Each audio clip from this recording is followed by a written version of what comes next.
Mes amis, qu'est-ce qu'une autorité?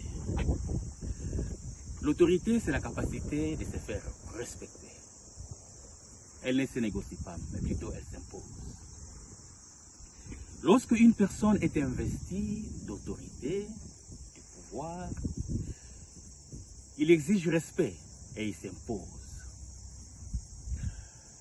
Vous savez, lorsque Lucifer a tenté de bafouer l'autorité de Dieu, en voulant prendre sa place, c'est-à-dire de passer outre l'autorité de Dieu, la réponse ne se fait pas darder, parce que Dieu l'a immédiatement chassé.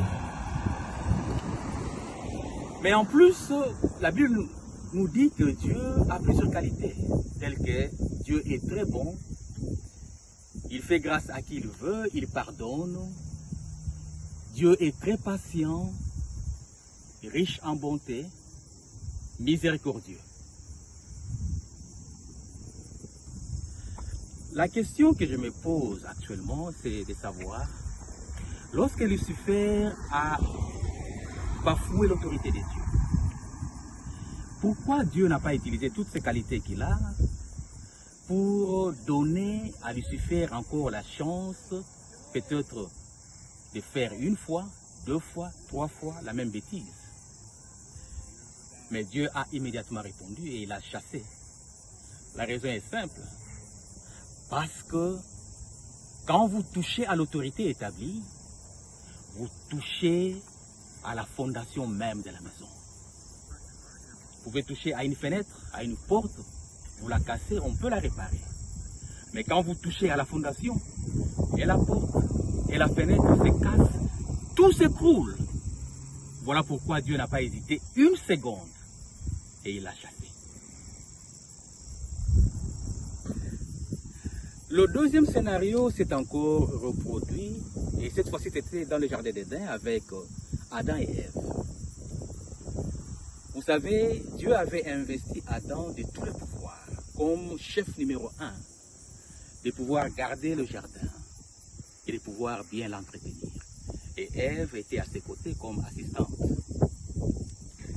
Et vous savez quoi? Un jour, Ève a commis l'imprudence de s'éloigner un tout petit peu de son mari et de prendre de l'air dans les jardins, ce qui n'est pas une mauvaise chose, sans signaler au préalable son mari. Et là, elle a pu croiser Lucifer, la même entité qui a été chassée du ciel. Ils ont sympathisé. Et dans leur conversation, Lucifer a fait par tous les moyens de convaincre la femme à pouvoir briser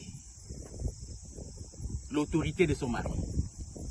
Parce que souvenez-vous que Dieu leur avait interdit, leur avait donné accès à tout, mais sauf à une seule chose, à ne pas toucher ou soit à ne pas manger l'arbre de la connaissance du bien et du mal. C'était ça la base de leur existence dans les jardins d'Éden. Lucifer a convaincu la femme.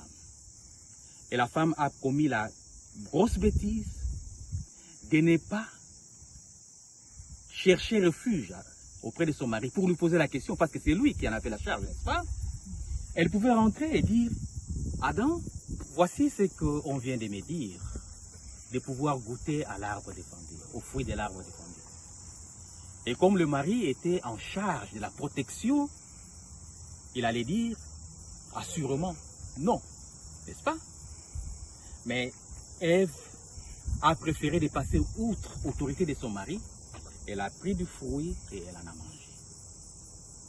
Et vous savez, les conséquences ne se sont pas fait attendre. Comme pour les premiers cas, Dieu a directement décidé de chasser Adam et Ève du jardin d'Éden, sans autre forme de procès. Pourquoi? Parce que Ève avait touché à la base, la fondation même de leur existence dans le jardin d'Éden. Et Dieu n'a pas aussi, dans ces cas, utilisé les qualités qu'il a comme Père aimable, qui pardonne, pour dire ou donner la chance encore à Ève de commettre la même bêtise, n'est-ce pas? Il ne l'a pas fait. Mesdames, une femme au foyer est sous l'autorité de son mari. Et ne peut pas se déplacer comme elle veut. Tout déplacement de la femme doit avoir l'autorisation préalable de son mari. Même si cela est pour le bien de la maison. Lorsque le mari n'a pas autorisé, vous ne vous déplacez pas.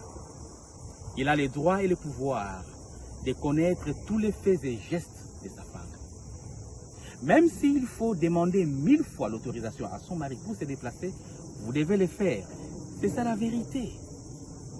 Parce que faillir à le faire, c'est faire exactement ce que Ève avait fait. Elle a passé outre l'autorité de son mari.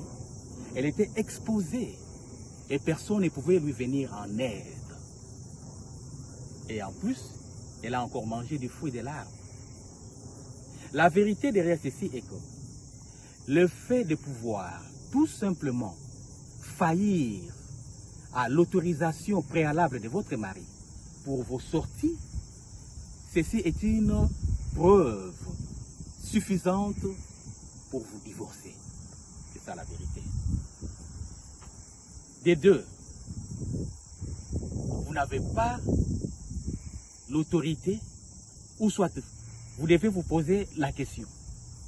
Combien de fois vous avez manqué de respect à votre mari? Combien de fois vous avez manqué de respect, disons, vous avez bafoué son autorité, vous l'avez ignoré, vous l'avez traité comme rien, mais ce mari continue à vous garder dans sa maison, il continue à vous procurer protection. Chose que Dieu n'a pas fait. Lorsque Lucifer a péché, Dieu n'a pas pardonné, il a chassé. Lorsque Adam et Ève ont péché, Dieu n'a pas pardonné, il les a chassés du jardin d'Éden. Mais votre mari ne le fait pas, il continue à vous protéger. Ces genres de personnes, vous devriez normalement, si vous êtes juste et honnête envers vous-même, lécher leurs bottes. Parce qu'ils font plus que ce qui devrait leur être, disons, recommandé. On ne négocie pas l'autorité. Beaucoup de femmes ont déstabilisé leur mariage parce qu'elles pensent qu'elles peuvent faire mieux que l'homme. Elles ne peuvent pas. C'est un conseil gratuit, les dames. Ne le faites pas. Ne prenez pas votre homme ou votre mari pour un imbécile. Il peut faire mieux que ça. Il peut vous punir, il en a les droits parce que c'est lui le chef. Mais s'il ne le fait pas, c'est une occasion pour vous de pouvoir changer votre comportement. Parce qu'il ne vous donnera pas toujours la chance de continuer à bafouer son autorité. À bon entendeur.